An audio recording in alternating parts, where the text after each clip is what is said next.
Yes, thank you ma'am, thank you so much. Thank you. Yes sir, Jagannatham sir, ఇప్పుడు last time మనము అంటే JN1ని కూడా కొంత మీరు అంటే మేబీ డేంజరస్ ఉండొచ్చు అని చెప్తున్నారు, ఎందుకంటే మరణాల సంఖ్య కొంచెం ఎక్కువ ఉంది కాబట్టి.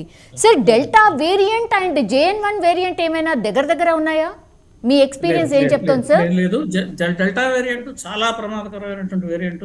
ఓకే, అంతటి విషవోరియస్ వేరియంట్ మనకి ఇంతవరకు ఎప్పుడు కూడా రాలేదు. JN1 డెల్టా 1 తో పోల్చగలిగేటువంటి వేరియంట్ అయితే తప్పనిసరిగా కాదు. అయితే దీంట్లో మనకు కాలం ఇది ఒక ముఖ్యమైనటువంటి విషయం. డెల్టా ఉన్న పరిస్థితుల్లో మనకి వ్యాక్సినేషన్ లేదు, మనకి ఏ రకమైనటువంటి ఔషధాలు లేవు, కేవలం సింటమాటిక్ ట్రీట్మెంట్ చేస్తున్నటువంటి రోజులు, మనకి కరోనా వైరస్ గురించి కూడా పూర్తిగా అర్థం చేసుకుంటున్నటువంటి పరిస్థితి ఆ రోజుల్లో. ప్రస్తుతం మన కరోనా వైరస్ గురించి మనకున్నటువంటి అవగాహన చాలా ఎక్కువగా ఉంది. మనం వ్యాక్సినేషన్లు కూడా తయారు చేసాము. ఈ సందర్భంగా నేను ముఖ్యంగా చెప్పదలుచుకున్న విషయం, మరొక విషయం ఏంటంటే, ఈ వ్యాక్సిన్ తయారీలో త్వరితగతిన వ్యాక్సిన్లు తయారు చేయడానికంటే ఏ వేరియంట్ వచ్చినప్పటికీ కూడా ఆ వేరియంట్ను ఎదుర్కొనేటట్టుగా వ్యాక్సిన్ తయారు చేయగలిగేటువంటి సాంకేతిక పరిజ్ఞానాన్ని మన క్యాటలిన్ క్యారికో అని ఒక మహాతల్లి ఆవిడ తయారు చేసింది. ఆవిడ డ్రూ విస్బ్యాన్ వీళ్ళిద్దరూ కలిసి చేసినటువంటి సంయుక్త పరిశోధనల ఆధారంగా mRNA బేస్డ్ వ్యాక్సిన్స్ తయారు చేయడానికి మార్గం సుగమమైంది. ఇది తయారు చేయడం వల్ల అత్యంత త్వరితగతిన వ్యాక్సిన్లు తయారు చేయొచ్చు, డిస్ట్రిబ్యూషన్లో క్లినికల్ ట్రయల్స్ కూడా త్వరితగతిన పూర్తి చేసుకోవచ్చు. కాబట్టి మన యొక్క సంసిద్ధత బాగా పెరిగింది. ఎటువంటి వైరస్లు వచ్చినప్పటికీ కూడా వీటిని ఎదుర్కొనేటందుకు సరిపడాల్సిన శక్తి సామర్థ్యాలు మన దగ్గర కూడా పెరిగాయి. కాబట్టి ఇటువంటి టెక్నాలజీని అభివృద్ధి చేసినటువంటి వీళ్ళిద్దరికీ కూడా ఈ సంవత్సరం మనకి తెలుసు నోబెల్ ప్రైజ్ ఇచ్చారు ఫిజియాలజీ అండ్ మెడిసిన్లో. మన డ్రూ విస్బ్యాన్ అండ్ క్యాటలిన్కి వీళ్ళిద్దరికీ సంయుక్తంగా ఒక నోబెల్ ప్రైజ్ను కూడా ఇవ్వడం జరిగింది. వారు చేసినటువంటి ఈ పరిశోధనల కారణంగా ప్రపంచవ్యాప్తంగా మిలియన్ల సంఖ్యలో అనేకమైనటువంటి ప్రాణాలు రక్షించబడ్డాయి. కాబట్టి ఈ త్వరితగతినటువంటి ప్రోటీన్ థెరపాటిక్స్ అనేటటువంటి ఈ ప్రక్రియ mRNA ద్వారా ప్రోటీన్లు తయారు చేసి తద్వారా శరీరానికి రక్షణ కల్పించేటటువంటి విధానాన్ని ఏదైతే అభివృద్ధి చేశారో, ఈ విధానం వల్ల ఇటువంటి వైరస్లను ఎదుర్కొనేటందుకు మనకి శక్తి సామర్థ్యాలు పెరిగాయి. మరొక ముఖ్యమైనటువంటి విషయం, ఇందాక మనకి డాక్టర్ గారు చెబుతున్నట్టుగా వైరస్ అటాక్కి వైరస్కి మందు లేదు.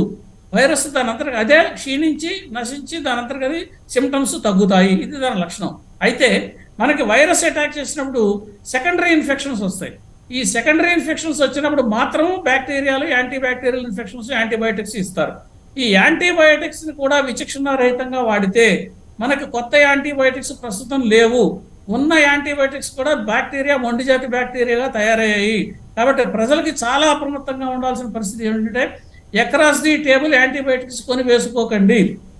యాంటీబయాటిక్ కేవలం డాక్టర్ ప్రిస్క్రిప్షన్ ద్వారా మాత్రమే వేసుకోండి. ఇది చాలా ముఖ్యమైనటువంటి విషయము. ఈ వైరస్ విషయానికి వస్తే, మనం డెల్టా వైరస్ ఉన్నటువంటి పరిస్థితులు వేరు, ప్రస్తుతం ఉన్న పరిస్థితులు వేరు. మన శాస్త్రవేత్తలు వైద్యులు కూడా వాళ్ళు చేసినటువంటి విశేషమైనటువంటి కృషి ద్వారా మనం వ్యాక్సినేషన్ పూర్తిగా దేశంలో కంప్లీట్ చేసుకోగలిగాం.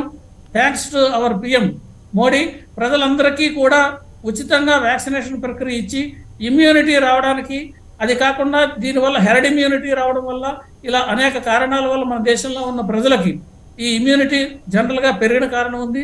పెరిగినప్పటికీ కూడా చూడండి, ఈ JN1 వేరియస్ ఆ ఇమ్యూనిటీని క్రాస్ చేసి ఇన్ఫెక్ట్ చేస్తోందా లేదా ఇన్ఫెక్షన్ని పెంచుతోందా అనేటువంటి లక్షణాలు ఇంకా మనం స్టడీ చేయాల్సినటువంటి అవసరం ఉంది. కాబట్టి ఇటువంటి సందర్భంలో తప్పనిసరిగా సమూహాలు గుమిగూడాలు చేసేటటువంటి వచ్చే క్రిస్టమస్ పండుగలు కావచ్చు, లేదా నూతన సంవత్సర పండుగలు కావచ్చు, తర్వాత వచ్చే పండుగలు కావచ్చు, ఈ పండుగల్లో గుమిగూడడం అనేటువంటిది ఏ విధంగానూ వాంఛనీయం కాదు.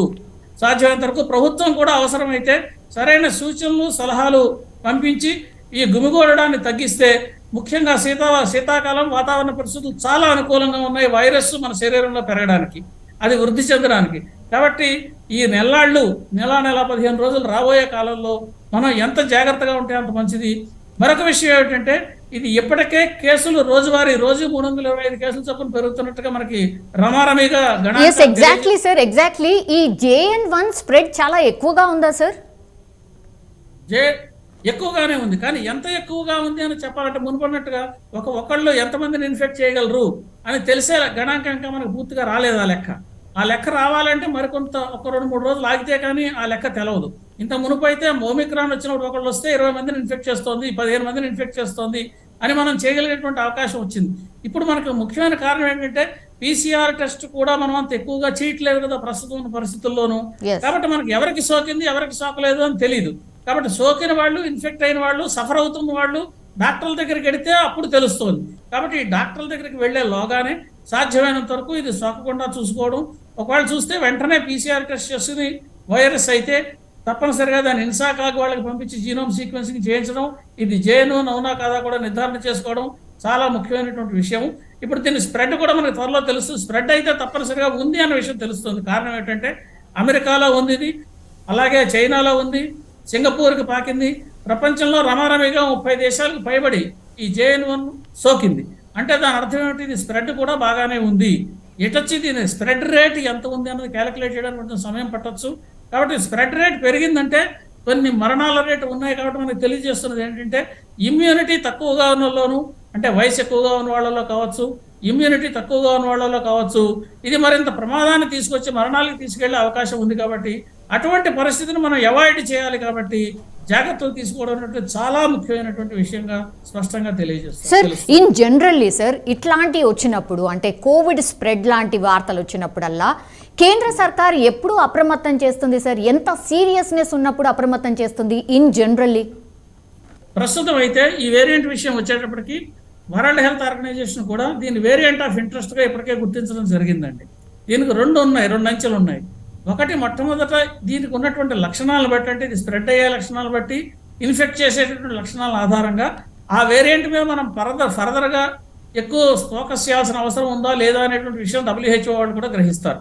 WHO వాళ్ళు గ్రహించి మొట్టమొదటి అటువంటి ప్రమాదకరమైనటువంటి ప్రమాదాన్ని సూచించేటువంటి వేరియంట్ ఉంటే మొట్టమొదటి స్థాయిలో వేరియంట్ ఆఫ్ ఇంట్రెస్ట్ అంటారు. అంటే ఈ వేరియంట్ మీద మనం మరింత పరిశోధనలు చేసి దీని గురించి తెలుసుకోవాల్సిన అవసరం ఉంది అనేటువంటి విషయం మీద వాళ్ళు ఫోకస్ చేస్తారు.